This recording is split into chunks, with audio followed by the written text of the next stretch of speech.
So the next technical session is the fifth one actually. So Dr. J. Sobana Devi is present to chair the presentations of different scholars. And Yes, Dr. sir. Shobana, yeah, good evening, ma'am. Good We're evening, really sir. happy Very good to evening. receive you on this Yes, sir. special Very, program. very good evening, sir. Thank you. To the audience, let me say a few words about Dr. Shobana Devi, who is going to listen to five of the scholars who are going to present the papers, namely Dr.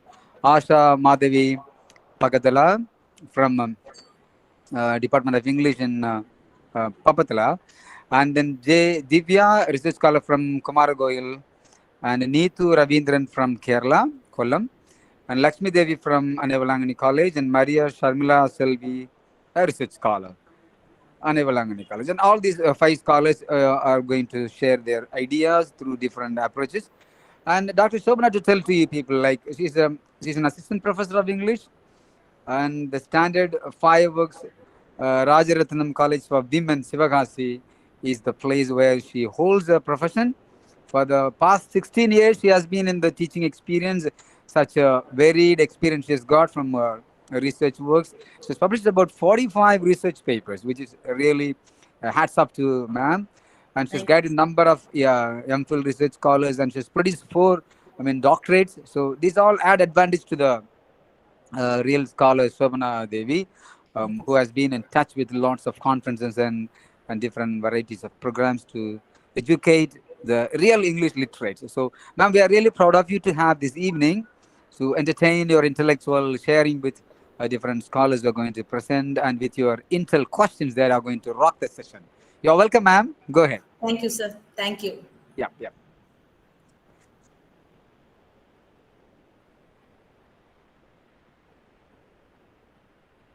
Shall we have the first participant, Dr. Asha Madhavi? Yes, ma'am. Yes, yes, ma'am. Good afternoon. Yes, ma'am. Yeah, ma'am. I'm sorry that I couldn't prepare my presentation. I'll go orally. Yes, ma'am. It's Yeah. okay, ma'am. Yeah. Thank you so much. My paper is a critical analysis on Naipul's vision of India in an area of darkness, and my paper aims to re-examine the indecisive nature of V.S. Naipaul's first Indian travelogue, An Area of Darkness, describing Naipaul's trip through India in the early 60s. It has all criticism for India, and the writer seems to have a predetermined conviction of speaking all against India. He admires Gandhiji's vision, which was critical of India on seeing the beggars and the shameless pundits, and even condemns the insanitary habits of doctors, lawyers, and generalists.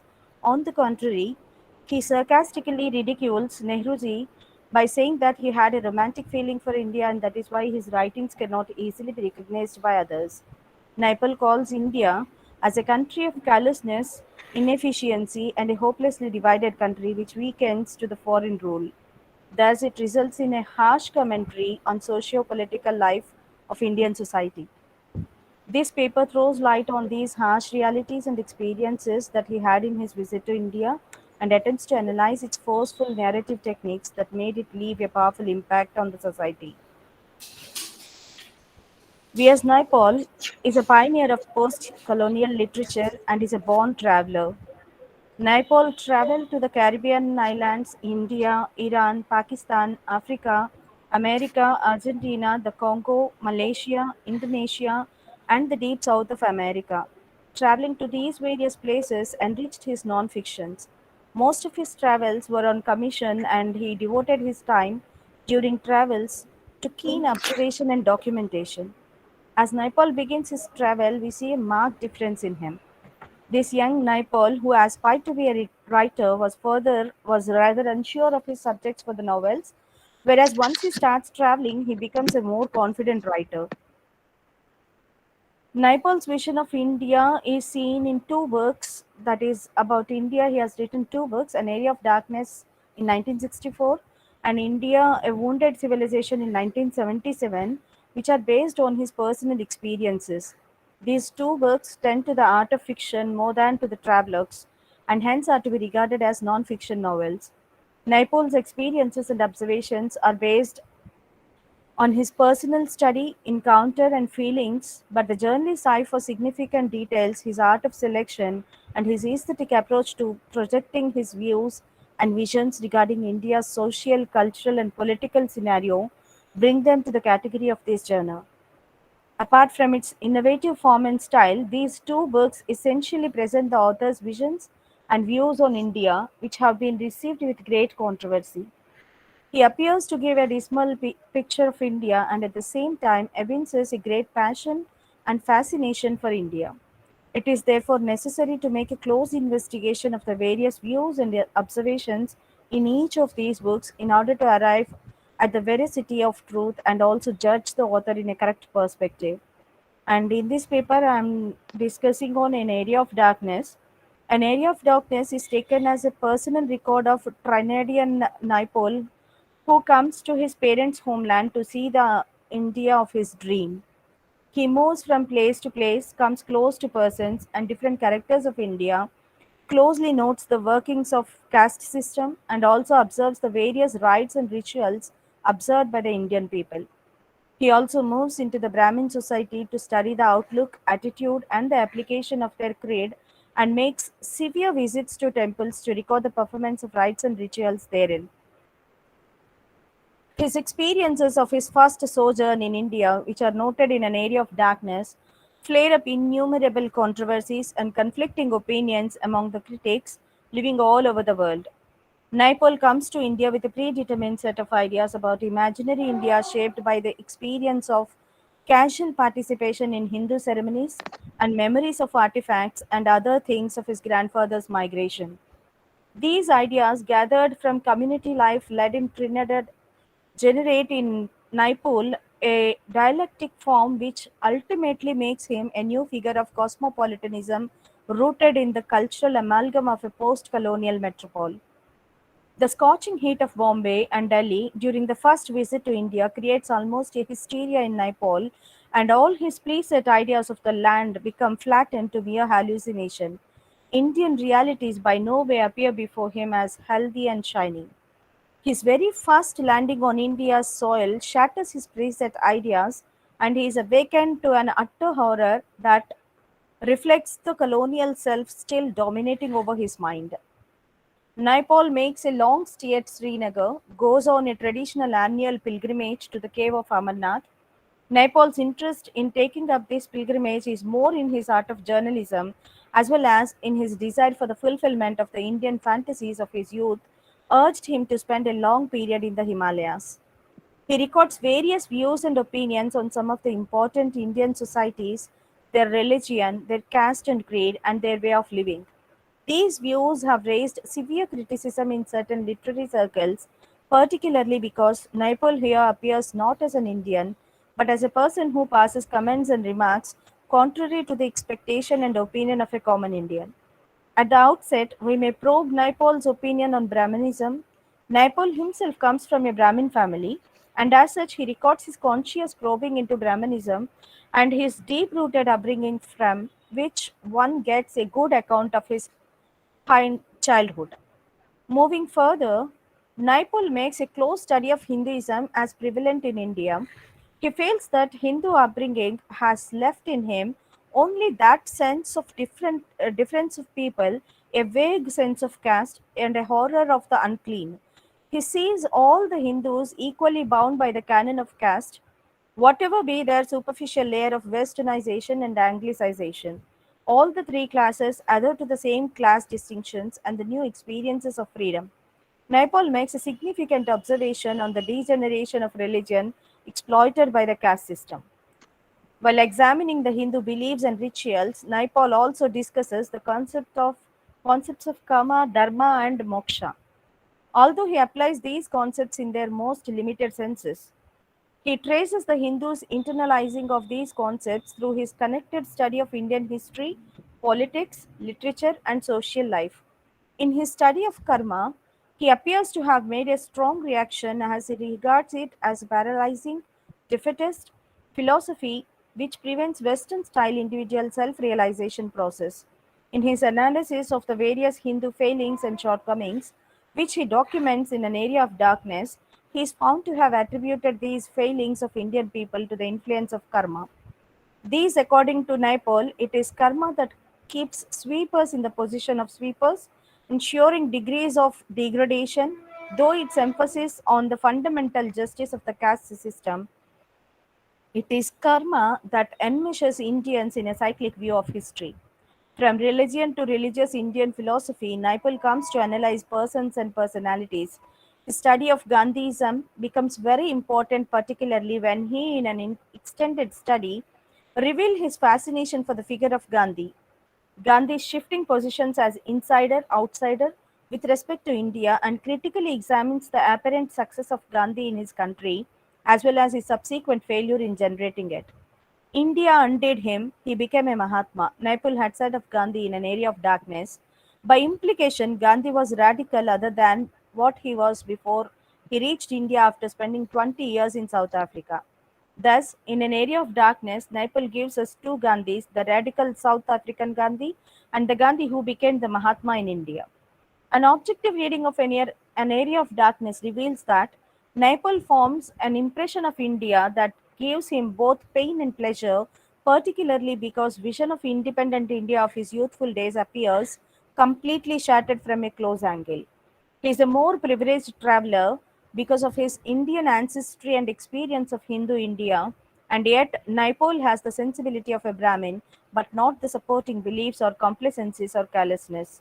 Naipaul's writings on India reveal that a Brahmin sensibility has been overlaid with a Western vision, which disturbs him when he observes the real India without the Western lens, and which thereby makes Naipaul feel that there is no home for him in India. Naipaul's vision of India is biased, colored, and defined by too much of the Western assumption, which obviously gives him a feeling of repulsion rather than attraction for his ancestral homeland.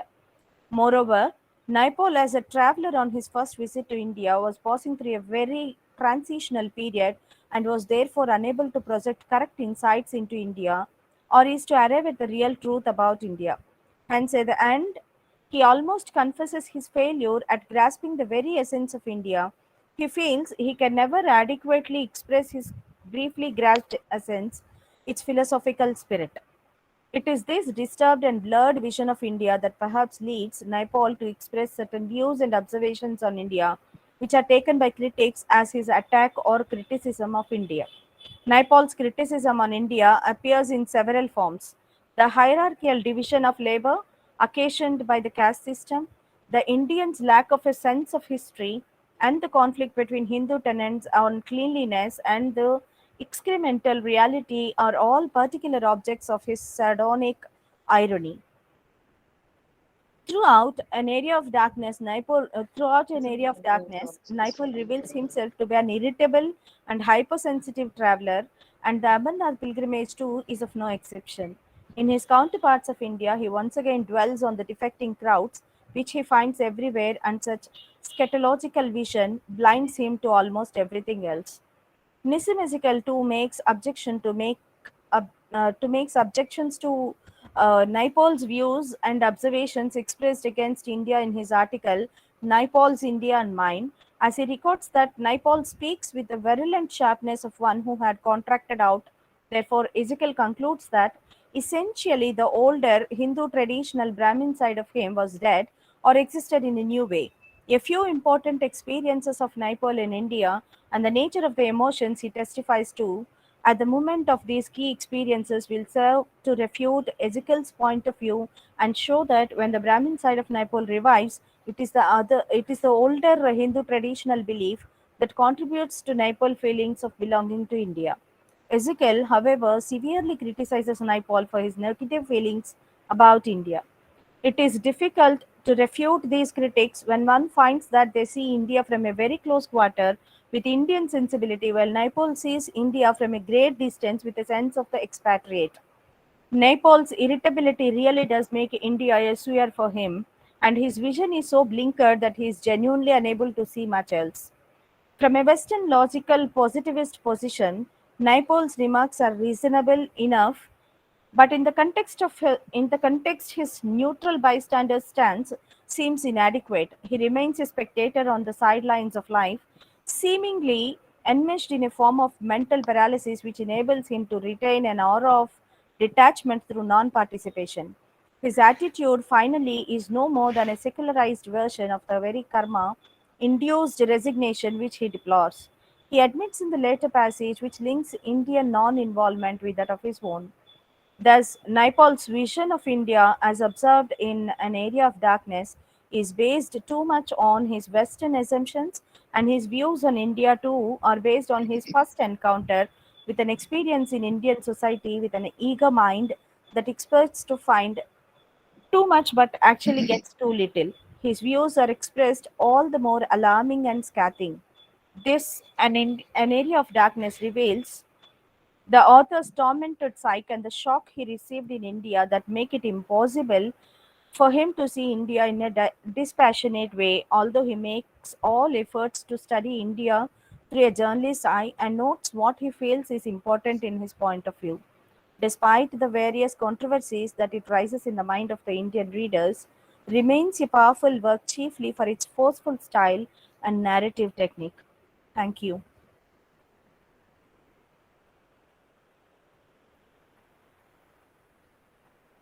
Thank you, ma'am. Thank you.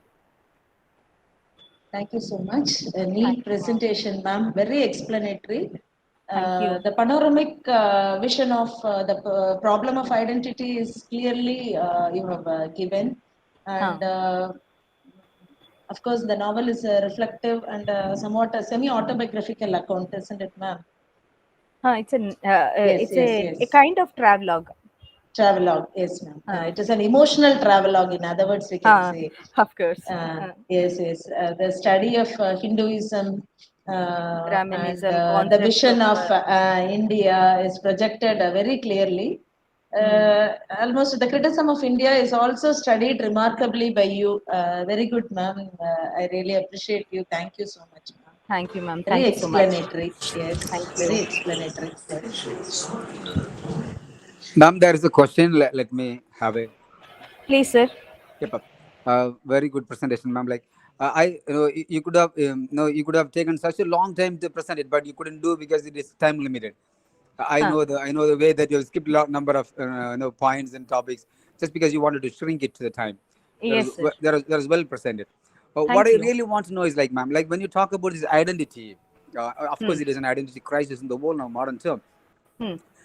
We are all highly worried about the latest or the current trend of migration. Hmm. And this migration, how far do you find that it questions or shakes the identity of an individual? Sir, actually, when it comes to Naipaul, he has already a vision about India because he was not brought up in India. He was away from India. Yep. He has preset ideas about India, and he was expecting something different. What is actually present here, and when he was trying to look at the things happening here, he couldn't match his presets with the realities. What I feel is in area of darkness, as far as my he serves mainly as a representative of the Western ideas, I think, Yes, and ma'am. the Yes, visions of yes. the world. Yeah, Uh, that's true. That's true. That it has ah, overflowed. yes, yes. That is He because writes he was about migrated. what he has observed during his journey, like Yes, India, Pakistan, the other Yeah, countries. the I What he strongly partition. has believe observed that is reflected. this negativity is because of that impact of Westernism because he was migrated already. Yep, yeah, that's what I wanted to insist. This particular word I wanted to hear Yes, from you. Yes, sir. it's Yes, yes, merely yes. mainly a representative of the Western ideas. That is what Yes, ma'am. I Yes, feel, and truly, it truly. describes the society, people, and the lives. Whatever he sees in his journey. That is what is described here. He describes the reason why. That is why he has chosen the particularly the post-colonial societies rather than Yeah, yeah. England or other countries. Yeah, That is there what is also there is also a critical view about Naipaul. Like he uh, hasn't looked at India as Nissim Ezekiel has uh, looked at India.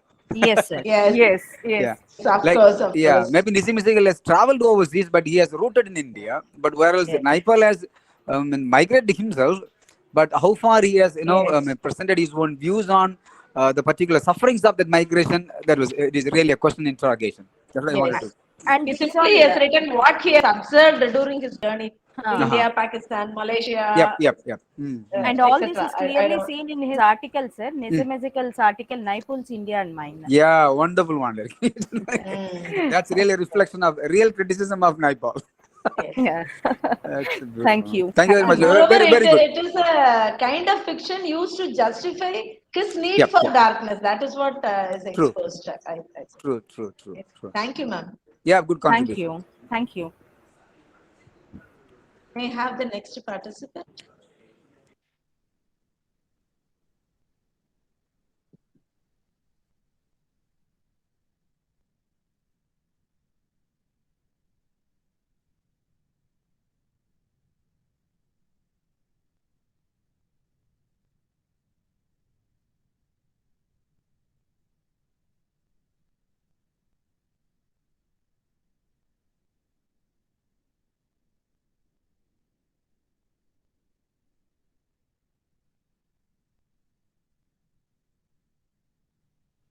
Is Divya here? The next participant?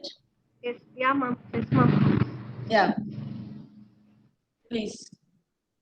Good afternoon, everyone. My paper is Feministic Approach in Manju Kapoor's novel.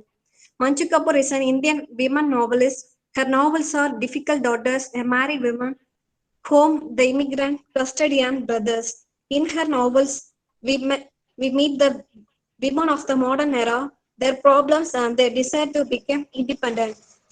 Manju Kapoor shows a new vision of Indian women in her fictions.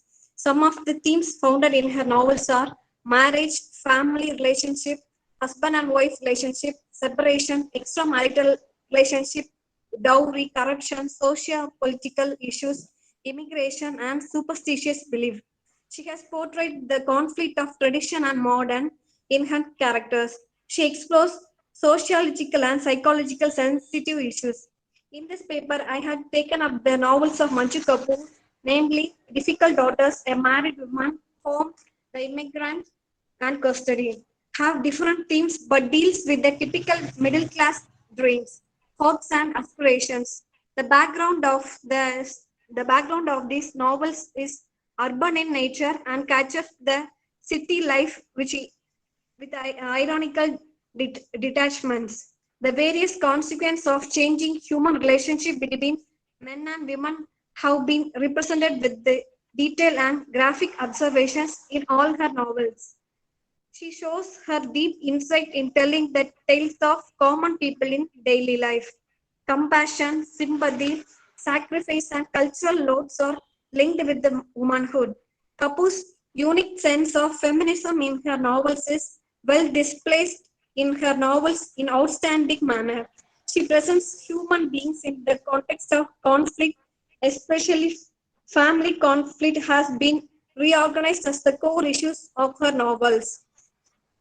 Manju Kapoor seems to be always dealing with the family as the center issue. Her novels are the tale of the people living in the family.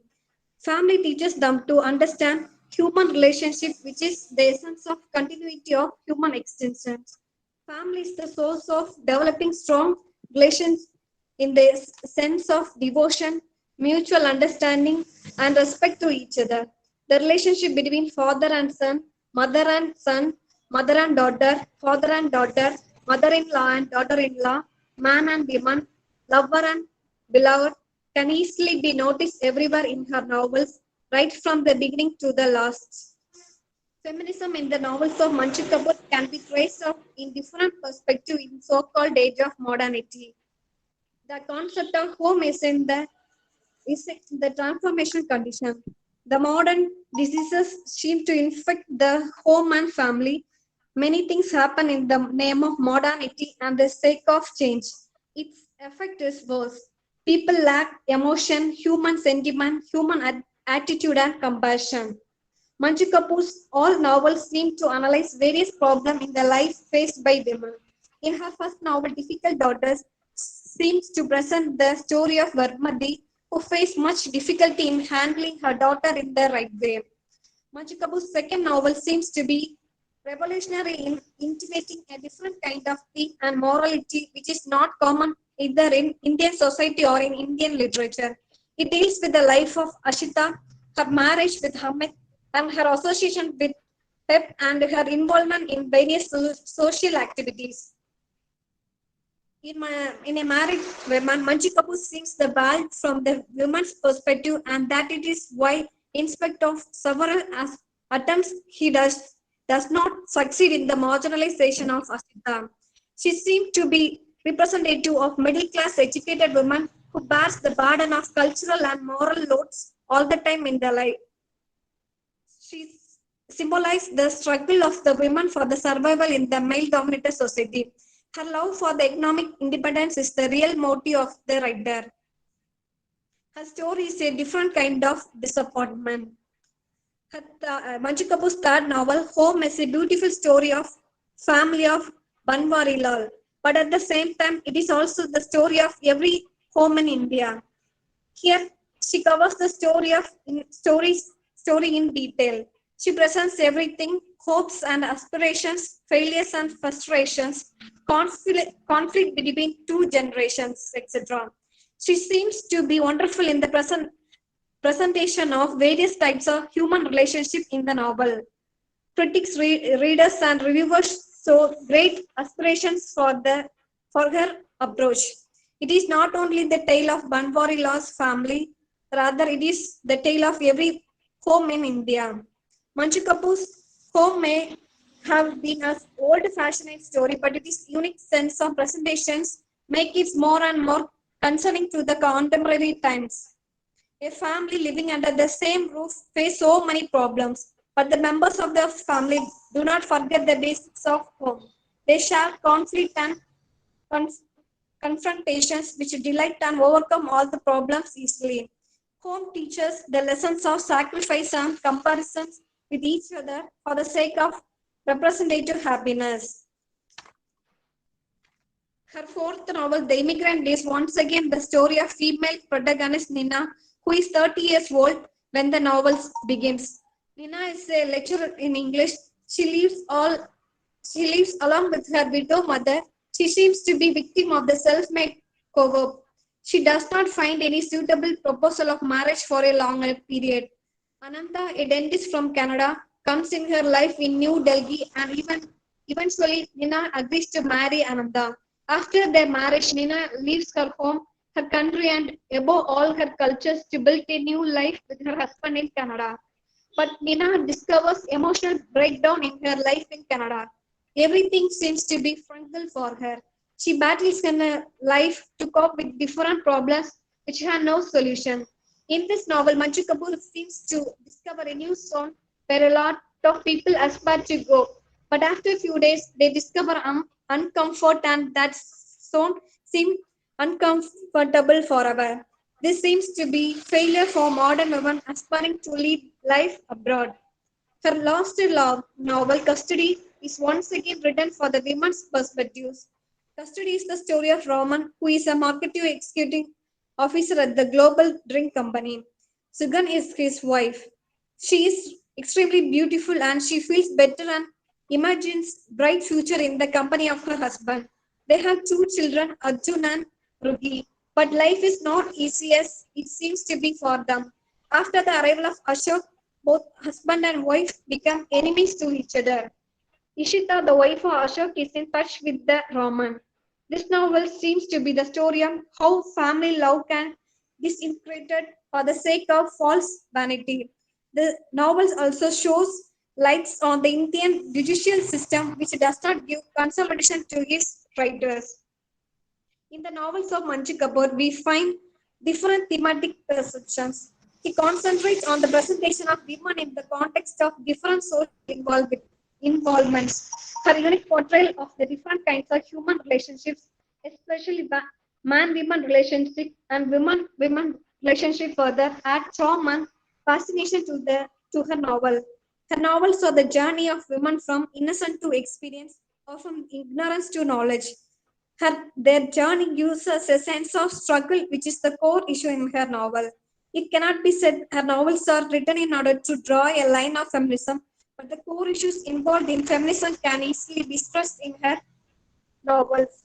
Her portrayal of female characters like Nina, Badmati, Sugan, Ashita, Nisha, etc. are the clear epitomes of her vision regarding feminism in India. Machi Kapoor varies from her contemporary women novelists like Sobadi, Kiran Desai, Jumba Lagiri, Bharati Mukerjee, etc. in terms of presentation of feminist outlook. She seems to be less complicated in her depiction of various issues related to women. She is a natural storyteller and her preoccupation with the family life does not allow her to go beyond the boundary of the family. Her range is quite limited, but her vision is always widespread. She shows an interest in the issues related to feminism in India in her novels, in which her portrayal of characters is directed to achieve the same goal. She boldly and artistically raised the issues of social, political, and economic independence, consolidation of the position of women in fast changing Indian society. Thank you.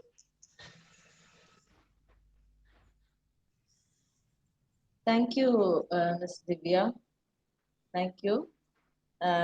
Just I'm giving you an advice. In my opinion, as far as a research paper is concerned, one novel can be taken for study, because we cannot do justification to the research if we choose many novels. Then you would find it difficult to give your findings. So this is my opinion. But Manju Kapoor is a very good novelist, an interesting novelist. Being a novelist of the present time, she has dealt with the present problems. Her novels, most of her novels highlight the important aspects of existence and survival of women. Mostly in the middle class society has been taken is very good, ma. But this is my advice. I feel that you can take one novel for all her novels. Yeah, yes, ma'am. yes. Yes, thank you. Thank you. Thank you, ma'am.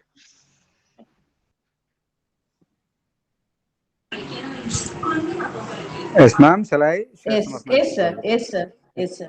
Yeah, as Manju Kapoor's novels mainly focus on the self-esteem of a feministic approach, or maybe you can like the search for identity. Possibly that would be the core thought of Manju Kapoor with regard to feminism. How do you identify? How do you find um, the search for the self in the feministic approach? What's that? Hello, ma'am. Yeah. How do you find the search of the self in the concept of feministic approach? Manju Kapoor shows new women in her novels, sir. Yep, yep, She yep. open up. She talks about their conflict and they want to overcome all their struggles. They have to write their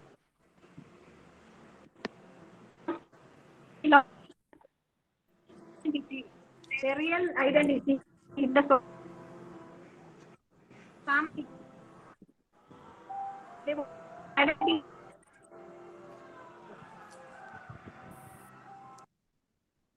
In fact, the whole fictional world of Manju Kapoor is dominated by the female characters, Yeah. isn't it, sir? Yeah. Hmm. Yes. Whereas the male characters are marginalized. Most of your novels we find the male characters are marginalized. They exist only as a supporter and a performance of the subaltern roles. Men appear to be somewhat insignificant in most of their novels. Since Yeah, that's what is the lagging point in many of the writers. When they talk yes, about a particular topic, they try to marginalize the other, yes, which is not really the phenomena. Which is not really the yes. phenomena. In fact, feministic approach is really taken up by men than women. More by But yeah, their characters will be entirely different. Women are displayed yeah, as yeah. superior to their men counterparts. Somewhat we can say like That's that. true. Yeah. Yes. Actually, my feministic Thank you, sir. approach is like many a time misunderstood by by many research scholars or thinkers or feminists even to say that. Yes, yes. The feminism it is just a philosophy. That's all. Like, it cannot be taken up That's all. from. It cannot be taken up from their individual point Yes, of view. Like, yeah. yes. The So way when we we look into the, approach. yeah, that's it. That's Yes, it. yes. It all depends on the personal vengeances are taken into writing. Sometimes when you find that's how the society Yes. goes on. Thank So you, that sir. real feministic approach has to be taken into account, especially with Manju Kapoor's novels. If you really do the research on the self or the identity, that will really bring a wonderful Yes. study for you. That's my contribution. Thank you very much. Thank you, sir. The next participant, Neetu Ravindran. Miss Neetu Ravindran. Hello, ma'am. Yes. Ma'am, am I audible? Yes, yes, yes, ma. You can proceed. Okay, ma'am. I would like to share my PPT.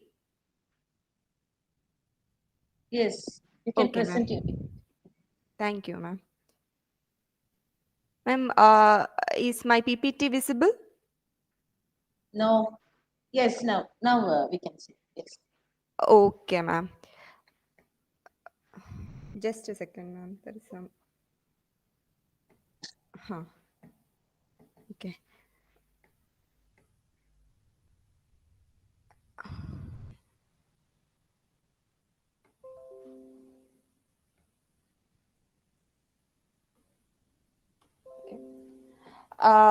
Good afternoon, respected panel, organizers, co-presenters, and those who are listening. Thank you for your time and patience. I am honored to present my paper, Critical Academic Study on Power Structure Disparity and Post-Colonial Thinking Pattern in Aravind Ardiga's The White Tiger. So as we know that the basic structure of our visual conference is about post-colonialism. I would like to say some points regarding it. The most important one is that if we are controlled by the power or if we control through power to a particular community, there happens a conflicting gap between the rich and the poor. So the marginalized community, so there becomes a gap between these two communities, and naturally the marginalized community tends to think that they are at the mercy of the capitalist. So they begins to have a submissive attitude, and they begins to follow the rules laid out, which is followed blindly and from generations to generations. So the concept of freedom, when we talk about freedom or equality or respect, all these concepts are marginalized. The marginalized population never finds this concept among themselves, or they never respects the kind of freedom they actually need, or equality or respect. So they actually portray a system called master and slave system. So they believe that in order to acquire basic functions or basic needs like food and shelter, they have to go to the people who are providing them all these things. So they naturally becomes the slave, just like the colonization period when the colonizers colonized us or they marginalized us. There, just like that, the same happens here also. So there are wider connotations attached to the post-colonial mentality than the colonizing mentality, because colonization is the process in which the native people, they are marginalized. The whole group is marginalized by the Western people or the colonizer, as we can say. But here the problem is that here the problem is with the mentality. Post-colonialism is a type of mentality. After colonialism, this mentality strikes into the minds of people. So I have connected this particular concept to the novel The White Tiger by Aravind Ardiga. So in this novel, he clearly portrays the boundaries between the powerful as well as the powerless. So this Aravind Ardiga is an Indian writer and journalist. He was born in Madras in the year 1974, and he was educated in Oxford University. So here, when The White Tiger was published, the same year he won the Booker Prize for the publication. And in this novel, he showcases two different categories of people, that are rich and poor. So this paper or this presentation particularly evaluates the post-colonial structure in the novel The White Tiger.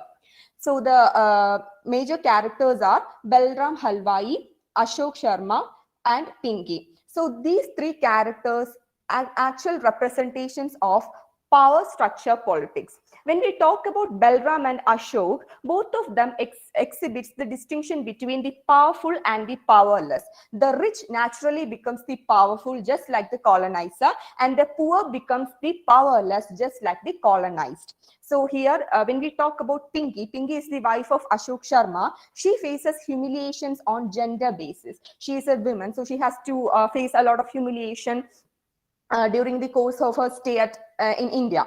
So the contemporary nature of the novel actually makes it very proactively analytical. We can analyze a lot of things in this novel. We can also explore the parallels between the rising modern population and the rural poverty. So this both concepts, the rising modern population as well as the rural poverty, these two concepts, I believe that they are two sides of the same coin. Moving on, going into the plot of the novel, I've it's a very small plot I've maintained to keep because of the time frame. Talking about the childhood of Balram, he belongs to the he's a very underprivileged Indian. He belongs to a village, and his father was a rickshaw puller, earning meager to no wage most of the days. So he was a very bright student. Balram Halwai was a very bright student, but he was forced to leave the school because he had to remunerate the family debt. So think of the situation of a child who has the capability and the potential to go to school, to have education, but still he is forced to leave the school because of family conditions. So what are we providing to this rural people? So that is the question. And again, but he thinks that in order to succeed, in order to be different from the people he really grew up with, he believes that he has to leave the village and do something extraordinary. So what does an extraordinary passion means to a village person? It means to learn driving. So a basic skill like driving becomes extraordinary skill for Balram. He has to convince his family to become a driver. So that is the real position of the rural India. And yet after all these years of independence. So then he goes to Delhi to become the personal driver of a wealthy landlord, and that person is of course Ashok Sharma. So when he goes to Delhi, he finds the replica of his own village. In Delhi also, he finds a lot of people that they are struggling in the streets. They build mansions for the masters, but they are in the road. They don't have a house for them. They are really struggling in the cold weather and hot weather in Delhi, while a selected number of people are enjoying all the luxuries of technology. So there also he finds the replication of his village, and but he has a altogether different kind of a mindset, and he learns about corruption and illegal activities. There he finds it very interesting that only corruption and illegal activities can make him powerful. So he makes a plan to kill the master, which is Ashok Sharma, and he executes it.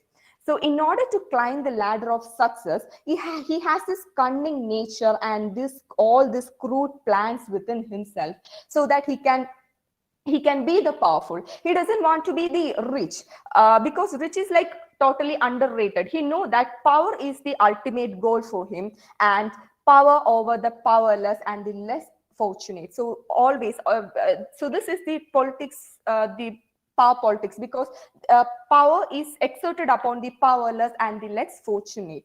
So ultimately, Balram Halwai becomes a powerful person. So how do we connect this to aspects, the post-colonialism and the dynamics of relationship? In a post-colonial context and marginality, concept, race, ethnicity, and gender. So post-colonial context and marginality, as we know, are closely associated with colonial subjugation, which can affect the concept of race, ethnicity, gender, and social class. For example, if I am being colonized, or if I am being I'm being ordered, or I am powerless under a system which works with white people, or I naturally tend to believe that my thinking pattern goes like white is the supreme color, or black is bad and white is good. So there happens racism. So all this concept of racism, or concept of ethnicity, or concept of gender, or social class, all these things affect during our post-colonialism time. Individuals are born between caught between two culture, one they are born into and the other they settle. So when I am born into a culture when in which I am told that I should say namaste to a person who I meet, I was born into that culture. But after some years, after this western influence, after learning a lot of things, I'll definitely go for a handshake. So that is the culture I settle for. So this two things, so they are totally caught between these two cultures after during post-colonialism. So the condition of man affects the marginalization pattern. Social, political, and economic spheres also is empowered by the human understanding of power structure. We all do have a understanding of power structure, how the power is exerted upon people, and who are the powerful and who are the powerless. So our understanding of society or politics or economic spheres empower our understanding of power structure, that is an already established hierarchy. So the white tiger rightly is a showcases the conditions of the Indian lower class community. So this vast distinction between the underprivileged and privileged is highlighted not to attack the system of the country, but we need an evaluation, self-evaluation, and execution of better plans or proposals for the future to make our India or any country better. So that is the ultimate goal. And again, Ardiga portrays the crucial issue in the social ladder. The rich, the power manipulating the powerless. So there is a systematic marginality that has made the poor more poorer and the rich more richer. So the wealth is going into a single direction. It is not distributing in the country, but it is going in a single direction, and it is making the rich more richer, making them more powerful. So I've taken a quote from the book which says that Balram believes that there are only two major prevalent castes in India. In the olden days, there were 1,000 castes and destinies in India. These days, there are only two castes, that is, men with big bellies and men with small bellies, and only two destinies: eat or get eaten up. So imagine what is happening around us. So there are only two castes: men with big bellies, signifying men who can afford to have meals, have good food, and can have fat in their body because they don't have to work very much, and men with small bellies who cannot afford food and cannot afford fat in their body because they have to work the whole time for the masters. So either you eat or you get eaten up. So these are the two cases prevalent in the country. And again, Balram believes that India can be roughly divided into India with lights and India with darkness. So there are regions where electricity, even the basic needs like electricity, is not available. So we can divide it into two different categories. So living conditions of the rich and poor is same in village and as well as in Delhi. So that is also portrayed in the novel. And it is an irony that people who build these mansions for the rich are homeless themselves. And it is very ironical that the apartment that Mr. Ashok lives in is named Buckingham Towers. We know that the British Royal Palace is named Buckingham Palace. So here his tower is named after the Royal Palace of Britain. So this shows the post-colonial mentality of the people. So we always look upon the Western side or Western styles and adopt their culture and adopt their understanding in order to satisfy our ego or our belief that we are superior than the other people around us. So this is a clear representation. And talking about the alternate perspectives on contemporary issues, which is another aspect, talking about the educational thing. Balram was a bright student, yet he could not continue his studies. Why? He had the capabilities, he had the opportunity to pursue education because he had a school in the village, but he couldn't continue it. And the school inspector even offered him a scholarship, but that also remained a promise because nobody cares for the rural people or the powerless people, of course. And talking about education, it becomes a privilege and it is not destined for the underprivileged. So what is the result of that? That results in more and more unemployment, which results in the youth of the nation to work in undesirable condition without a choice. And again, the economic disparity of the rich and the poor widens.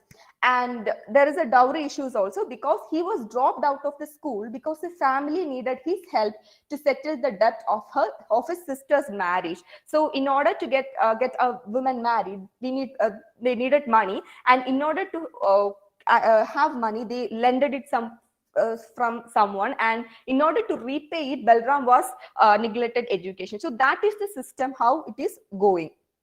And talking about the foul plays, Balram uses his skill to force Ram Prasad, one of the main drivers of Mr. Ashok, to leave the house, because he wanted to become the undisputed first choice servant. So here again, he is using his shrewd mind for betterment, and he learns the bribing skills from his master. And talking about Pinky, she kills a very young innocent child and she decides to fly back to India. So you can easily get away with a crime if you are powerful. So that is the power structure. That is what happened during colonialism. So that is happening in the mentality of people after post-colonialism. So not after post-colonialism, during post-colonialism. So the powerful can easily get away with legal proceedings, and Balram learns the impact of the wealthy and the world that they have constructed as per their convenience. So this is a construction which is constructed by the powerless for the powerless. And I believe that this is the same thing that happened during the colonization period. So going back to the main character, Balram, he has no strings attached to him. His only agenda or his only purpose is to become the powerful. And for that, he knows that he should never have any emotions, attachments towards even to his family. So we know that when it comes to family relationship, most Indians are way too attached to their families, and they never do anything that can potentially harm our family. But Balram knows that, but he wanted to acquire the ultimate freedom. Balram, when kills his master, he knows that his family back in the village is going to suffer. They'll be massacred or they'll be killed. He knows that it will happen. It is destined to happen. But he still goes on with the plan and kills his master.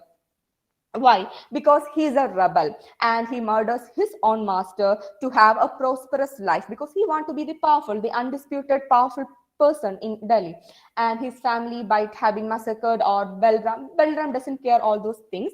And when he has an intellect and hardworking nature, he was subjected to humiliation and inferior treatment a lot of times. So he believes that it's okay to let go the family, because he is more important. He wants to be a man with the big belly, not with he doesn't want to be eaten up by the big people. So for him, he was one among the fittest and he was destined to survive. And again, talking about the post-colonial thinking pattern, the survival of underclass is really a struggle with the power structure of the society, and the masters rules them more like colonized by them. So if we say that just like the colonization process, the masters rule these people, and Balram Halwai is an embodiment of the underprivileged India that belongs to the darkness. Even when the nation shines bright in the glory of technological advancement and luxury, the underprivileged seldom get the benefits. We are not talking about technological advancement, we are not talking about luxury, we are talking about the basic things like education and food.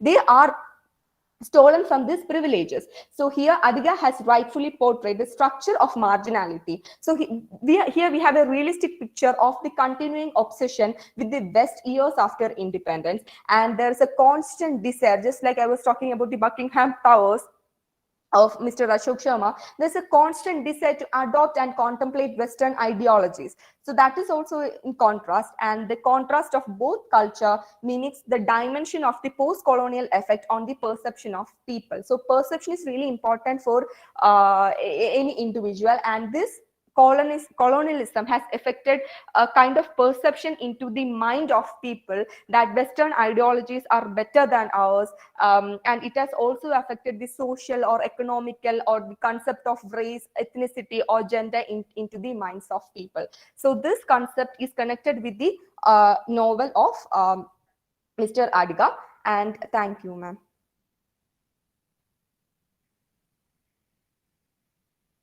Hello, Yes, ma'am. Ma'am. Yes, thank you, ma. Very good, good presentation. A detailed study on the novel is given by you. I Yes, really ma'am. appreciate you. Thank you, ma'am. Just a small question I would Yes, like ma'am. to ask. What does the white tiger symbolize by Ardiga? Can you give it in a nutshell? Yes, ma'am. I can. The white tiger is very rare. It is not like the normal tiger. It is very rare, rarest of the rare. The definition that goes with the white tiger is it's the rarest of the rarest. So Yes. this particular title showcases the attitude of Balram. So Balram belongs to a very poor family. He belongs to very poor family in a village, but he is the rarest of the rarest, and he wants to break all the strings which is attached to him, and he wants to be the powerful person. So that is his obsession, to be powerful. So this particular title is actually the representation of the protagonist, Mr. Balram Halwai. Yes. Yes. In other words, you can say the white tiger symbolizes the power in you can say East Asian culture. Yes, ma'am. He's the one who got out of darkness. Yes, ma'am. And he found his own way into the light. Into the light. Yes, ma'am. Yes, ma'am. So you cannot, it is very rare. He doesn't want to be the sheep. He wants to be the tiger, that too the white tiger. So yes, ma'am. Very good. The white tiger, in other words, it symbolizes virtue, courage. Yes, ma'am. So all these characteristics can be associated with the central character, right? Yes, ma'am. Yes, ma'am. Yes, ma'am. Thank you, ma'am. Thank you. Thank you, ma'am. Thank you, ma'am. Very good. Anybody else want to raise any question or a doubt?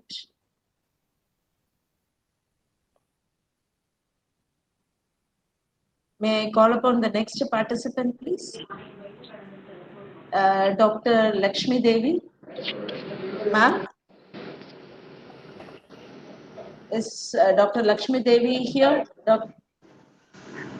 May I have the next participant?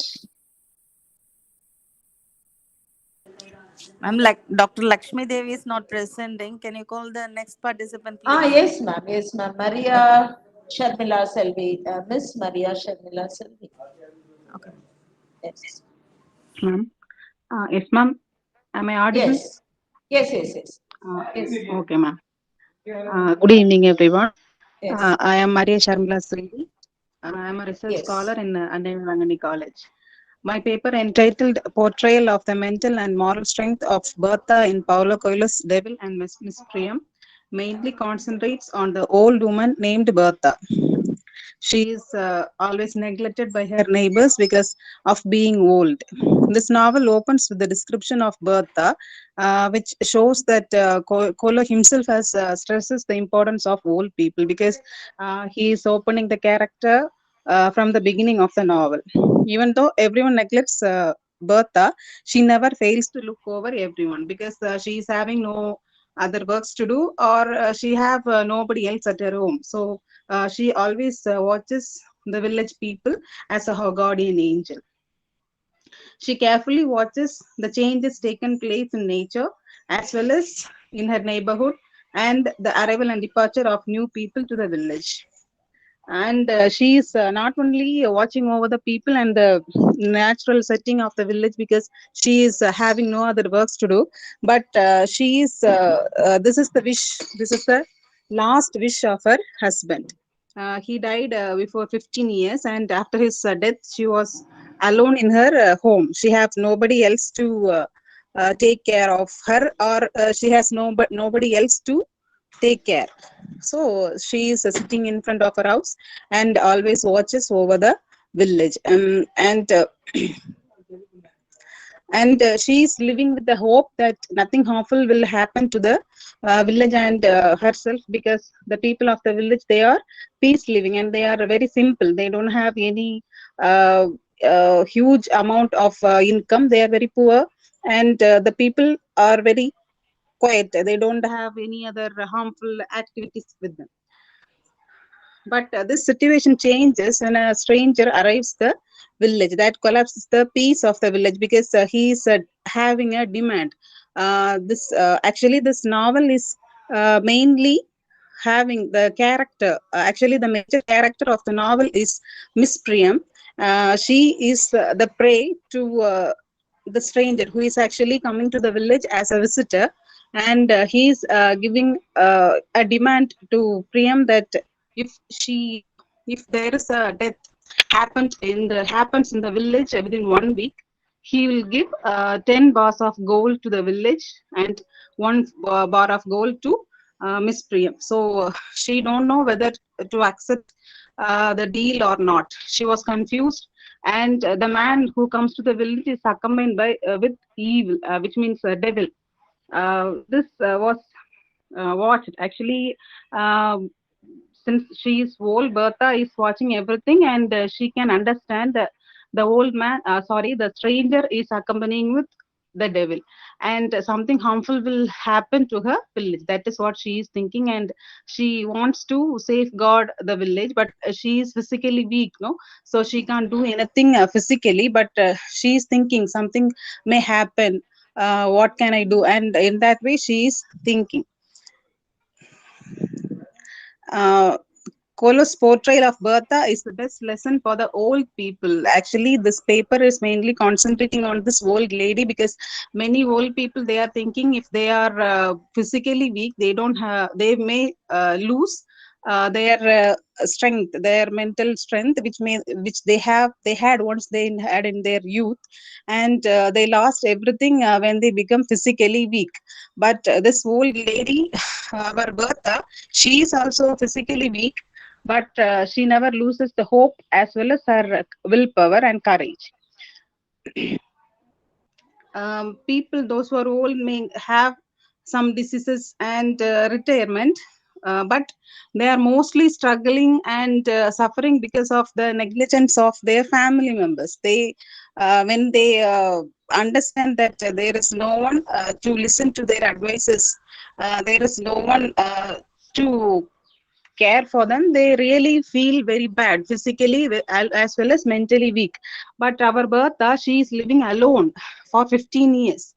It's a long span of lifetime, but she have not actually she don't have any other option, and by the way, she is suffering. Of course, she may suffer, but she is not showing anything outwardly, but she seems to be happy. Whenever she talks to the people, she used to talk about her past, her young age, and everything like that. Bertha is the one who gives courage to Priyam to make a decision regarding the demand of the stranger. Actually, she can understand, actually, Bertha can understand the feeling of the others, or what they are thinking, what the others are thinking, even by looking at their face. If they are confused or happy, she can understand very well. But nobody will listen to her, because they may think this lady, she's living alone, we may have some mental issues. So if we listen to her, we are wasting our time. That is what the people used to think. Bertha feels proud on noticing the arrival of the stranger with the devil. She says, if I hadn't been here, no one would have noticed. So she is feeling happy because she is being the guardian angel. If she had not noticed the arrival of that devil, nobody else would have noticed. She believes that she have a purpose to live. She never loses hope. She may be alone, but no one in the village have to be worried that they are alone, because Bertha is watching over them. She is filled with wisdom, which is the gift of old age. With her wisdom, she can understand the problem of others even without asking them. When the villagers decided to kill Bertha for the benefit of the whole community, she refuses to die. Actually, the people decides that she is old and she has no one else to ask question. If she is killed, nobody else will ask who have killed, who had made the decision. So she is a easy prey to them. So they are taking the decision to kill her, but she refuses to die. She is very old, of course, and she has lived a long life alone and with her husband, but she refuses to die. This shows that she is stressing her right to live in the society as like the other people, those are family and friends, everybody.